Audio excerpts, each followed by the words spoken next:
목소리로 봉독하겠습니다. 시작. 이일 후에 요단 서쪽 산지와 평지와 레바논 앞 대 연안에 있는 헷사람과 아모리 사람과 가나안 사람과 브리스 사람과 히위 사람과 여부수 사람의 모든 왕들이 이 일을 듣고 모여서 일심으로 여호수아와 이스라엘에 맞서서 싸우려 하더라. 기브온 주민들이 여호수아가 여리고와 아이에 행한 일을 듣고 꾀를 내어 사신의 모양을 꾸미되 헤어진 전대와 헤어지고 찢어져서 기운 가죽 포도주 부대를 나귀에 싣고 그 발에는 낡아서 기운 신을 신고 낡은 옷을 입고 다 마르고 곰팡이가 난 떡을 준비하고 그들이 길갈 진영으로 가서 여호수아에게 이르러 그와 이스라엘 사람들에게 이르되 우리는 먼 나라에서 왔나이다.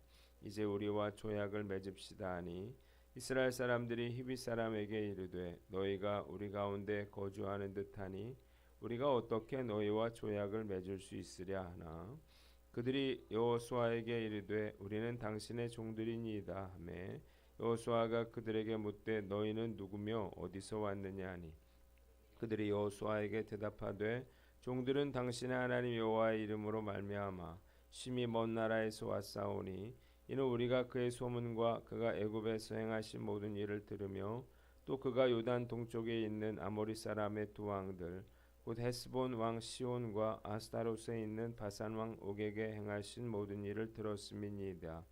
그러므로 우리 장로들과 우리나라의 모든 주민이 우리에게 말하여 이르되 너희는 여행할 양식을 손에 가지고 가서 그들을 만나서 그들에게 이르기를 우리는 당신들의 종들이니 이제 우리와 조약을 맺읍시다 하라 하였나이다. 우리의 이 떡은 우리가 당신들에게로 오려고 떠나던 날에 우리들의 집에서 아직도 뜨거운 것을 양식으로 가지고 왔으나 보소서 이제 말랐고 곰팡이가 났으며 또 우리가 포도주를 담은 이 가죽 부대도 새 것이었으나 찢어지게 되었으며 우리의 이 옷과 신도 여행이 매우 길었으므로 낡아졌나이다 한지라. 우리가 그들의 양식을 취하고는 어떻게 할지를 여호와께 묻지 아니하고 여호수아가 곧 그들과 화친하여 그들을 살리리라는 조약을 맺고 회중 족장들이 그들에게 맹세하였더라. 아멘. 오늘은 여호수아서 9장 말씀을 가지고 기브온과의 조약이라고 하는 제목으로 묵상 나눔하도록 하겠습니다. 한번 따라해 봅시다. 기브온과의 조약. 자, 먼저 1절로 2절인데요. 2절 말씀 봅니다. 모여서 일심으로 여호수아와 이스라엘에 맞서서 싸우려 하더라 그랬습니다. 자, 당시 가나안 산지와 평지 해안 지방에는 헷족과 가나안족, 아모리족, 히위족, 여부수족, 브리스족, 기르가스족들이 때로는 연합도 하고 경쟁도 하면서 공생하고 있었습니다. 그런데 여리고성과 아이성이 침멸됐다는 소식을 듣고 그들은 함께 군사동맹을 맺고 이스라엘을 대적하여 싸우기로 결정했습니다. 본문이 우리에게 주는 교훈이 있는데 두려워하지 말고 주님만 의지하라는 것입니다. 한번 따라해 봅시다. 두려워하지 말고 주님만 의지하라. 자, 이 가나안 족속들은 서로 어떻게 했을까요?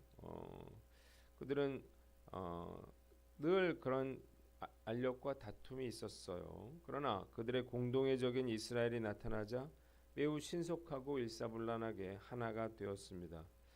이것은 악한 자들의 속성을 잘 보여주는데요. 악한 자들은 서로 자기들끼리 미워하고 다투고 싸우다가도 악한 일을 위해서는 이렇게 쉽게 하나가 되는 것입니다. 누가복음 23장에 보면 헤롯과 빌라도가 서로 원수였다 이렇게 돼 있지만 그러나 예수님의 죄를 찾고 예수님을 죽이는 일에 서로 친구가 되었다 이렇게 기록이 되어 있습니다. 자, 그러니까 악인들이 하나가 돼서 믿음의 사람들을 공격하는 것 이것은 전혀 이상한 일이 아니라는 거예요. 악한 일을 위해서 힘을 합치고 하나가 되는 것 그래서 하나님의 백성들을 공격하는 것 이것이 바로 악인들의 속성이기 때문입니다. 그러나 하나님의 자녀들은 아무리 많은 대적과 강한 자들이 힘을 합쳐서 우리를 에워싸고 삼키려 한다 하더라도 두려워하거나 무서워할 필요가 없다는 사실을 깨달으시기를 바랍니다. 하나님의 자녀들과 함께 하시는 하나님께서 그들과 함께 맞서 싸워 주시기 때문이에요.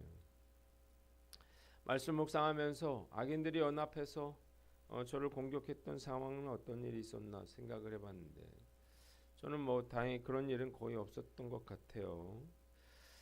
그러나 앞으로도 하나님을 신뢰하고 이런 일이 있더라도 담대함과 용기를 잃지 말아야겠다 그런 생각이 듭니다. 오늘 말씀 앞에서 나는 어떤가 스스로를 돌아보고 혹시 이런 일이 벌어져서 우리가 힘들고 어려운 상황 가운데 있더라도 우리가 당황하거나 낙심하지 않고 우리를 도우시는 그 하나님을 온전히 신뢰하는 저와 여러분들 되시기를 주님의 이름으로 축원합니다. 두 번째는 3절로 15절 말씀인데 6절을 봅니다. 우리는 먼 나라에서 왔나이다. 이제 우리와 조약을 맺읍시다. 그랬습니다. 자, 그러나 기브온 사람들은 달랐습니다. 화친의 길을 택한 거예요. 그들은 자신들이 마치 먼 곳에서 온 그런 사절단인 것처럼 그렇게 꾸몄습니다. 낡아서 여기저기 덧댄 신발을 신고 낡은 옷을 걸쳤고 마르고 곰팡이가 핀 빵을 들고 갔어요. 그리고 길갈에 진을 치고 있는 여호수아에게 가서 이것들을 보여줍니다. 그리고 그들은 자신들이 하나님께서 애굽에서 행하신 일들을 알고 있고 요단강 동편의 땅을 어떻게 정복했는지도 알고 있기에 이스라엘과 싸우지 않고 종으로 살기로 결심하고 찾아왔다면서 평화 조약을 맺을 것을 요구했습니다. 자, 본문이 우리에게 주는 교훈이 있는데 지혜롭게 행동하라는 것입니다. 한번 따라해 봅시다. 지혜롭게 행동하라.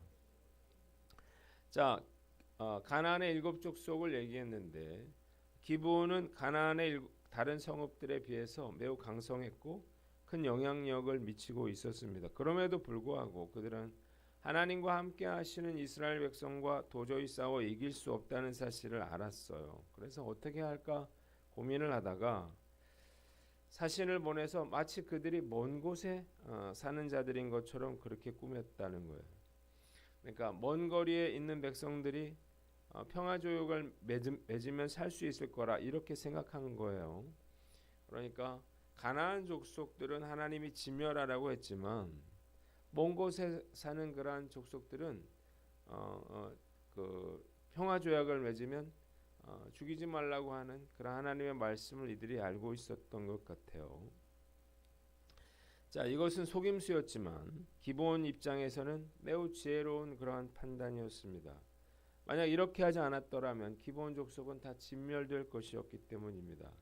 기브온 족속은 그들 입장에서는 매우 현명한 판단을 내렸고 그래서 그들은 살아남아서 이스라엘 민족들과 함께 살아갈 수가 있었습니다. 요즘 시대를 살아가면서 그 어느 때보다 지혜가 필요한 시대다 이런 생각을 하게 됩니다. 매 순간 올바른 분별력과 상황 판단이 요구되는 거예요. 그러나 이러한 지혜는요 우리가 좋은 머리를 타고나야 하는 것이 아니고 그리고 많은 지식과 경험을 쌓는다고 얻을 수 있는 것도 아니에요. 지혜의 근원인 하나님을 통해서 얻게 된다는 사실을 깨달으시기를 바랍니다. 잠언 1장 7절에 여호와를 경외하는 것이 지식의 근본이라 이랬어요. 그러니까 우리가 하나님을 경외할수록 우리는 지혜로운 사람이 되는 거예요.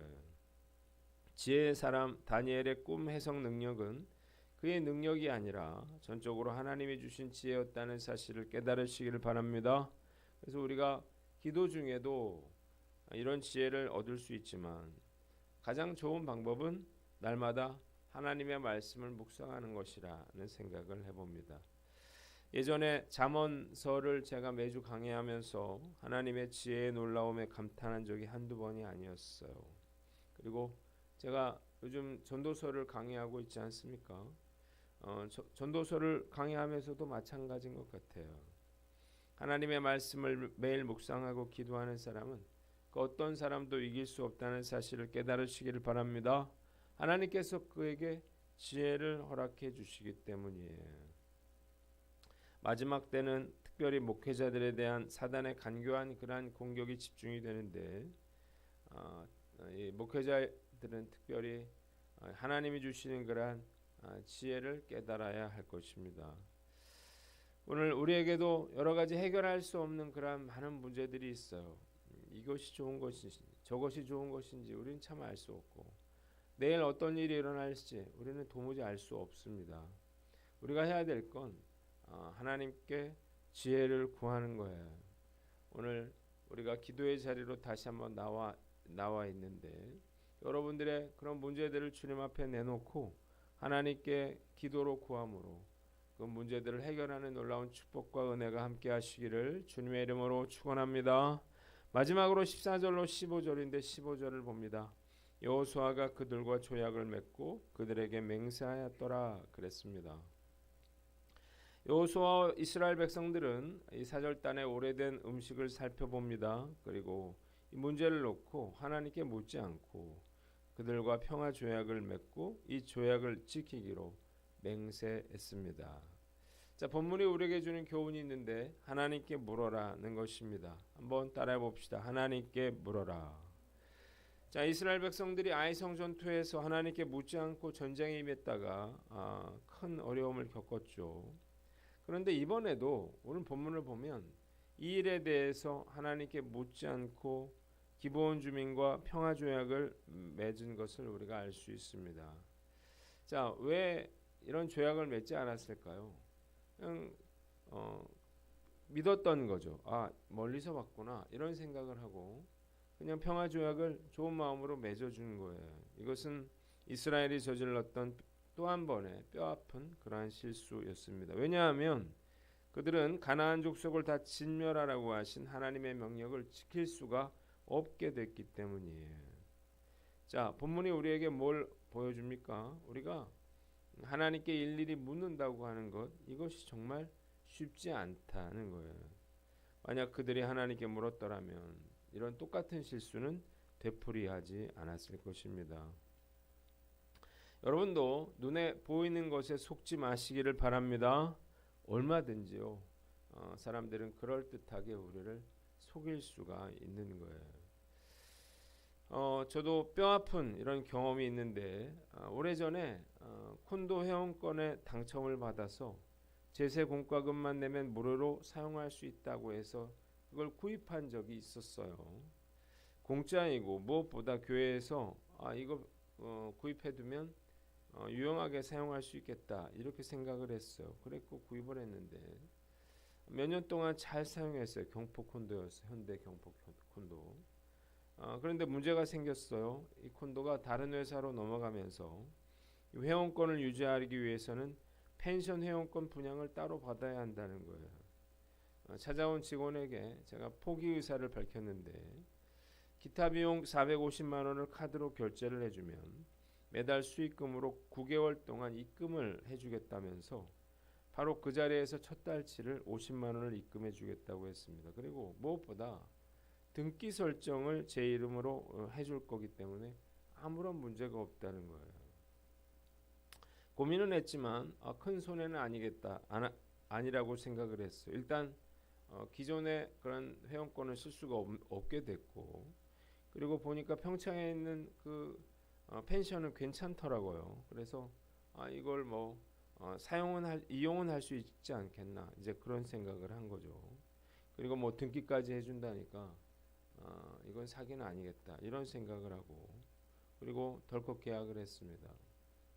하나님께 물어봐야 된다는 생각도 하지 못했던 것 같아요. 카드 결제를 했는데 그리고 정말로 첫 달치는 받았고 그리고 등기를 받게 됐습니다. 그런데 그날 이후부터 수익금은 들어오질 않았어요. 그리고 제가 정말 나중에 알게 된 사실은 이 10평 남짓한 이 펜션에 저와 같은 사람이 500명이 넘게 등기 설정이 되어 있었다는 거예요. 제 일생 처음으로 사기를 당했는데 저는 이 일로 큰 고통을 받았고 지금도 고통을 받고 있어요. 왜냐하면 그냥 이 돈 손해봤다 이게 아니고 이 등기 권리라고 하는 건 누구에게 이전하지 않는 한 이게 소멸되지 않기 때문이에요. 작은 일도 또 확실하다고 생각되는 일도 하나님께 물어야 한다는 사실을 깨달으시기를 바랍니다. 정말 뼈아픈 그런 기억이지만 이후부터는 서두르지 않고 결정하기 전에 하나님께 물으려 노력하고 있습니다. 실수를 반복하지 않는 방법은요 하나님께 자주 묻는 방법밖에 없어요. 오늘 말씀 앞에서 나는 어떤가 스스로를 돌아보고 하나님께 물음으로 우리가 다시는 실수를 반복하지 않는 저와 여러분들 되시기를 주님의 이름으로 축원합니다. 기도하겠습니다. 하나님 아버지, 악인이 연합하여도 우리가 두려워하지 않고 주님만 의지하며 지혜롭게 행동하게 하시고 먼저 하나님께 물을 수 있게 하여 주시옵소서.